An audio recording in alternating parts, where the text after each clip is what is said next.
গত বাজেটে গঙ্গাসাগর সেতু নির্মাণের ঘোষণা করেছিল রাজ্য সরকার। ইতিমধ্যে এই প্রকল্পের ডিটেইল প্রজেক্ট রিপোর্ট সম্পূর্ণ এবং টেন্ডার প্রক্রিয়া শুরু হয়েছে।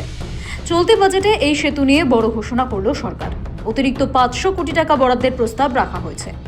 সেতুর কাজ শেষ করতে 4 বছর সময় লাগবে এবং সরকারিভাবে 1500 কোটি টাকা খরচ হবে বলে আগেই জানিয়েছিলেন মুখ্যমন্ত্রী।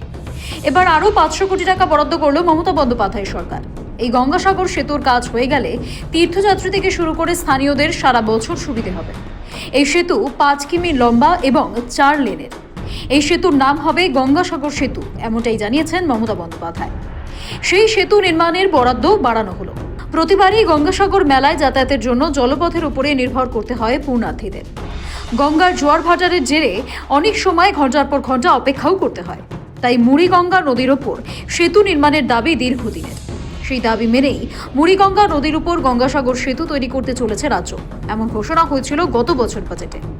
এবার আরও 500 কোটি টাকা বরাদ্দ বাড়ানোর সিদ্ধান্তে সেতু নির্মাণের কাজে যে গতি বাড়বে তা নিঃসন্দেহে বলা যায়।